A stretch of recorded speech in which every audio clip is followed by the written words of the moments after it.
નમસ્કાર, weather analysis સાથે હું છું પાયલ અને અત્યારે શિયાળામાં થોડીક રાહત મળી છે એટલે ઠંડી થોડી ઓછી થઈ છે પણ આ ઠંડી વધવાની છે. કારણ શું છે તો વરસાદ માવઠું પડવાનું છે. માવઠું પડવાની આગાહી હવામાન વિભાગે 2 દિવસ પહેલાં જ કરી હતી. કયા વિસ્તારોમાં માવઠું પડશે, કયા વિસ્તારોમાં વધુ વરસાદની સંભાવના છે એની વાત કરવી છે. હવામાન વિભાગે 2જી અને 3જી તારીખની આગાહી કરી છે કે ફેબ્રુઆરી 2જી અને 3જી તારીખે ગુજરાતના ઘણા બધા વિસ્તારોમાં વરસાદની સંભાવના દેખાય છે. આજે તારીખ 30 છે અને વિંડીમાં આપણે જોઈએ તો આજે કોઈ પણ વરસાદની સંભાવના નથી. વેસ્ટર્ન ડિસ્ટર્બન્સની આપણે જે વાત કરતા હતા એ વેસ્ટર્ન ડિસ્ટર્બન્સ તમને અહીંયા દેખાતા હશે કે લેહ લદ્દાખવાળા બધા જ પ્રદેશોમાં અત્યારે હિમવર્ષા થઈ રહી છે. એ હિમવર્ષાને કારણે આપણે ત્યાં ઠંડીમાં થોડો જોર વધી શકે છે. પવનની ગતિ પણ ખૂબ વધારે રહેવાની સંભાવના છે. સાથે જ ખેડૂતોએ ધ્યાન રાખવાનું છે કારણ કે આ કમોસમી વરસાદ પડવાનો છે. 31 તારીખે પણ વરસાદની કોઈ સંભાવના નથી. 2જી અને 3જી તારીખની આસપાસ દક્ષિણ ગુજરાત, મધ્ય ગુજરાત અને ઉત્તર ગુજરાતના અમુક વિસ્તારોમાં વરસાદની સંભાવના છે. સામાન્યથી મધ્યમ વરસાદ પડી શકે છે. ભારે વરસાદની કોઈ જ આગાહી નથી. સામાન્યથી મધ્યમ વરસાદ ક્યાં પડશે કારણ કે તમે જુઓ કે હિમવર્ષા સાથે સાથે અહીંયા બધા જ વિસ્તારોમાં વરસાદ પડવાની પણ શરૂઆત થઈ ગઈ છે એટલે આ બધા જ વિસ્તારોમાં વરસાદ અને હિમવર્ષા બંને થવાની સંભાવના છે. ઠંડી અને પવનની ગતિ ખૂબ વધારે વધી શકે છે. વરસાદના એક રાઉન્ડ પછી ગુજરાતમાં પણ એ સ્થિતિ સર્જાશે કે ઠંડીમાં ખૂબ વધારે જોર દેખાશે તમને કે ઠંડીમાં જે ઓલરેડી 2 રાઉન્ડ ગયા એ 2 રાઉન્ડ પછી જે ઠંડી વધી છે એવી ઠંડી વધી શકે છે. અત્યારે 2જી તારીખની સ્થિતિ સુધી પહોંચ્યા છીએ. વિંડીમાં અત્યારે 2જી તારીખે જોઈએ તો સવાર સુધીમાં ક્યાંય વરસાદ નથી બતાવી રહ્યા પણ દક્ષિણ ગુજરાતના અમુક ભાગો એટલે વલસાડ, વાપી અને ડાંગના પ્રદેશો છે ત્યાં સામાન્યથી મધ્યમ વરસાદ 2જી તારીખે પડી શકે તેવી સંભાવના છે. હવામાન વિભાગે આ આગાહી કરી છે. વિંડીમાં નથી બતાવી રહ્યા. આગળ જતાં એ અપડેટ પણ થઈ શકે છે કારણ કે જે પ્રમાણે આગલા દિવસનું વાતાવરણ હોય એ પ્રમાણે વિંડી પોતાના જે વેધર ફોરકાસ્ટ છે એ ચેન્જ કરે છે. 3જી તારીખની સ્થિતિ જોઈએ તો 3જી તારીખે ઉત્તર ગુજરાત અને એની આસપાસના વિસ્તારમાં ક્યાંક વરસાદ પડવાની સંભાવનાઓ છે. એટલે 3જી તારીખે ગુજરાતમાં દક્ષિણના ભાગો અને ઉત્તરના ભાગોમાં વરસાદ પડી શકે છે. એ પણ હવામાન વિભાગે કરેલી આગાહી છે. એટલે વિંડીમાં તમે જુઓ તો તમને અહીંયા દેખાશે કે રાજસ્થાનની બોર્ડરવાળા જે પ્રદેશો છે ત્યાં વરસાદ પડી શકે છે. એટલે પાલનપુર, મહેસાણા અને આબુ રોડવાળો જે વિસ્તાર છે એ તરફ વરસાદની સંભાવના અત્યારે દેખાઈ રહી છે.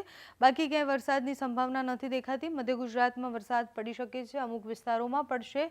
પાલનપુરની આસપાસ, દાહોદ, છોટાઉદેપુરની આસપાસ, વલસાડ અને વાપીમાં જે વચ્ચેના પ્રદેશો છે, જે નાના નાના ગામડાઓ છે ત્યાં છૂટોછવાયો વરસાદ 4થી તારીખે પડી શકે તેવી સંભાવના છે. પવનનો જોર વધશે આ વરસાદ પછી અને સાથે જ જે ઠંડી છે એનો જોર પણ વધવાની સંભાવના છે. હવામાન નિષ્ણાંત પરેશભાઈ ગોસ્વામીનું પણ માનવું છે કે આ કમોસમી વરસાદ છે, વાતાવરણમાં આવતો પલટો એ વેસ્ટર્ન ડિસ્ટર્બન્સને કારણે છે. હવામાન વિભાગ, હવામાન નિષ્ણાંત શું કહી રહ્યા છે તે સાંભળો.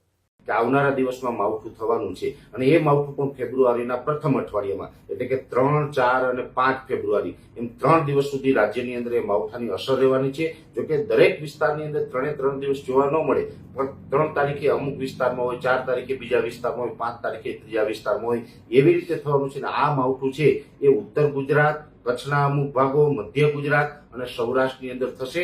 સૌરાષ્ટ્ર અને ઉત્તર ગુજરાતની અંદર આની તીવ્રતા વધુ પણ રહેશે. એટલે દરેક મિત્રોએ આની એડવાન્સ તૈયારી રાખવાની છે. આપણે માનસિક તૈયારી રાખવાની છે. ખાસ કરીને જે આપણો શિયાળુ પાક છે એ શિયાળુ પાકને આપણે આ માવઠાની અસરથી બચાવવો હોય તો શું કરવું ત્યારે હું આપને જણાવી દઉં કે આમ તો લગભગ ચણા હોય, ઘઉં હોય, ધાણા હોય, જીરું હોય, લસણ, ડુંગળી હોય, અનેક પ્રકારના આપણે જે શિયાળુ પાક છે એમાં જો 3 તારીખથી આપણે માવઠું થવાની શક્યતાઓ છે એટલે 1લી અથવા તો 2જી તારીખે આપણે એડવાન્સમાં અમુક દવાનો સ્પ્રે કરી દેવાનો જેથી કરીને માવઠાની અસર ઓછી થાય. જોકે એ દવાનો સ્પ્રે કરેલો હોય એટલે એવું નથી કે આપણે કોઈ પ્રકારની અસર ન થાય પણ આપણે બીજા જે પાક છે કે જેમાં આપણે કોઈ ટ્રીટમેન્ટ નથી કરેલી એના કરતા આમાં થોડીક અસર ઓછી થાય. એટલે એના માટે આપણે જે કરવાનું છે જેમાં કોઈ પણ સારી કંપનીનું આપણે મેન્કોજેબ અથવા મેન્કોજેબ મેટાલિક્સિલ એટલે મેન્કોજેબ અને મેટાલિક્સિલ છે એ બંને કોમ્બિનેશનમાં આવે છે.